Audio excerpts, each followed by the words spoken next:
Guarantee के साथ कहता हूँ। आप मिथिला का जमीन का जो जल निकलता है हैंडपंप से, उस जल को अगर आपने पिया तो आप अगर एक रोटी पाने वाले हो, मैं गारंटी के साथ कहता हूँ आपने 3 रोटी नहीं पाई तो हमारा नाम बदलिएगा। वहाँ के जल में ऐसी शक्ति है, कुछ ऐसा कुछ है। और आश्चर्य की बात यह है कि आपने कभी भी क्रॉस भोजन नहीं किया होगा, पर मिथिला में सारा क्रॉस भोजन चलता है। जैसे बाराती जैसे पहुंचे तो पहले उसको ठंडा दिया जाता है, उसको अभी के ज़माने में जो है, पहले तो नींबू पानी दिया जाता है। नींबू पानी के बाद में फिर वो पेप्सी कोला ये मिरिंडा वरिंडा जो कुछ हुआ होगा अभी के दौर में कह रहा हूँ, वो होने के बाद में चाय आती है। तुरंत ही ठंडा पिया और इतने में चाय की रख दी गई, चाय पी लिया। चाय पीने के बाद में फिर वापस आपके पास में नमकीन आएगा, फिर उसी में तला हुआ आएगा, भुना हुआ आएगा, और फिर भोजन चालू होता है। और भोजन चालू होने से पहले बहुत सारे पदार्थ हो जाते हैं, ड्राई फ्रूट हो जाता है, ये हो जाता है, वो हो जाता है। और फिर जब भोजन प्रसादी चालू होती है तो भोजन प्रसादी चालू होने के बाद में महाराज, भोजन होने के बाद मिठाई खाने वाले कितने खा सकते हो आप? अगर आपके पास में रसगुल्ला छेना दिया गया तो आप कितना पाओगे? 2, 4, 5 बहुत हार्ड हो गया, 5, 7 बहुत हो गया, बहुत ज़्यादा। 10 पाने वाला तो महारथी हो जाएगा। यहाँ पर 10 पाने वाला आपके क्षेत्र में महारथी कहलाएगा। हमारे मिथिला में रसगुल्ला छेना जो होता है ना, जिसमें से रस निकल के सफ़ेद वाला जो होता है, वो कितना पाते होंगे आप अंदाजा लगाओ कितना? भोजन के बाद कितना पाते होंगे? कोई महारथी ऐसे हैं कि 60, 70, 100, 125 भोजन के बाद की बात कर रहा हूँ। 200 पाने वाले भी है। हाँ महाराज, अब वो भी कैसे तबीयत वाले? हमारा ये जो प्रिंस है इसकी तबीयत वाले, हाँ इनकी तबीयत वाले। देखने का अनुभव करना चाहते हो तो मिथिला चलो, आपको दिखाता हूं कि भोजन कैसे किया जाता है। उसमें भी दही लगता है। हमारा एक कलाकार अभी पीछे, मिथिला तो छोड़ दो, मिथिला में तो पाया ही जाता मजबूत। मिथिला के लोग मुंबई रहते हैं, अलग अलग शहरों में रहते हैं। तो मुंबई में हमारी कथा हो रही थी, हमारा एक पैडिस्ट था, वो जन्मदिन की पार्टी में गया।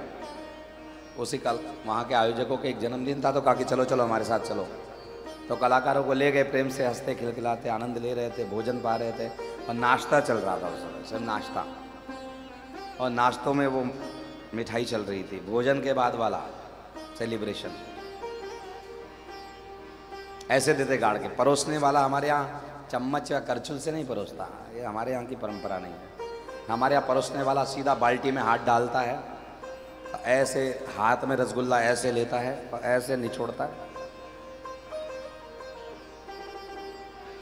जो करछुल से परोसेगा कहेगा इसको परोसते नहीं आता, चलो हटाओ इसको, इसमें लाइन में से हटाओ इसको। और ऐसे भी महारथी है, उसने देखा कि कहते नहीं भैया, अरे हमको इतना मत दो, डायबिटीज़ है, हमको डायबिटीज़ है। उसके सामने कितना 10-15 रसगुल्ला एक ही झटके में परोसा गया। बोले नहीं हमको डायबिटीज़ है। अरे महाराज काय की डायबिटीज़ और क्या।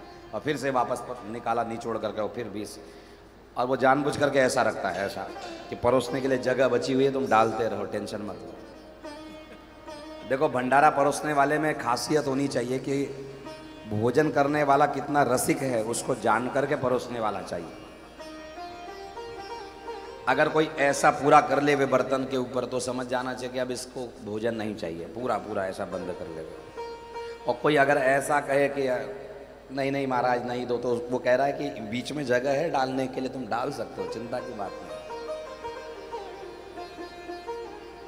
अच्छा भोजन परोसने वाला सुवार ऐसा होता है, क्योंकि ऐसा उसने पत्तल पर अगर ऐसा कर रखा है, पत्तल तो इतनी सी होती है, थाली इतनी सी होती है, उसने अगर ऐसा कर रखा है नहीं चाहिए, तो इसका मतलब है डाल दो।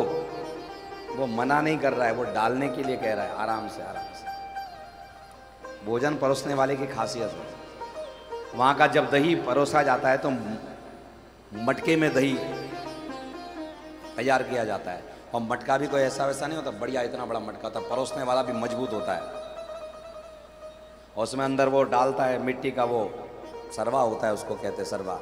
उसके अंदर वो डालता है और बड़े प्रेम के साथ में उसको निकालता है, और एक बार में कम से कम आधा पौना किलो घी जय सिया राम, क्षमा करे, आधा पौना किलो दही जो है जय सिया राम हो जाता है। और दही भी सुरख कर करके लेते हैं, और उसमें भी चटनी है, ये है, वो है, भुजिया है, नमकीन है। आश्चर्य की बात है, जाता कहाँ है, पचाते कहाँ है, पर परमेश्वर ही जाने। हमें लोग, मिथिला के लोग जब भोजन भंडारे में बुलाते, कहते पाओ, हम भी नहीं पा पाते, हमारा भी मामला आप जैसा ही है। तो कहते अरे यार आप मैथिल कैसे हो महाराज, कैसे मैथिल ब्राह्मण हो, कैसे मैथिल ब्राह्मण हो। हमने कहा हम महाराष्ट्रियन मैथिल है, इसलिए हमसे नहीं पाया जाता। तो मिथिला वाले लोग परिश्रम भी उतना करते हैं, ऐसी बात नहीं कि परिश्रम नहीं करते। आप यहाँ का लिट्टी चोखा बिहार का नहीं खाया होगा, जिसने पाया उनको पता है। सत्तू यहाँ पाया जाता है, मिथिला के लोग सत्तू ज़्यादा पीते हैं, उत्तर भारत में सत्तू ज़्यादा पीते। सत्तू यानी चना, और चने को भूज कर करके उसका जो आटा बने उसको कहते हैं सत्तू। और सत्तू में इतनी ताकत होती है महाराज। अच्छा, चना किसको खिलाया जाता है जानवरों में पता है? घोड़े को, और घोड़ा बड़ा मजबूत से दौड़ता है।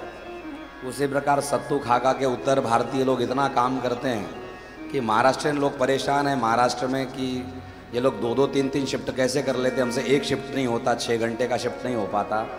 और उत्तर भारतीय लोग आते हैं और 3-3 शिफ्ट में काम करते हैं, परिश्रम दुगना तिगुना करते हैं। तो वो लोग बड़े परेशान हैं महाराष्ट्र में।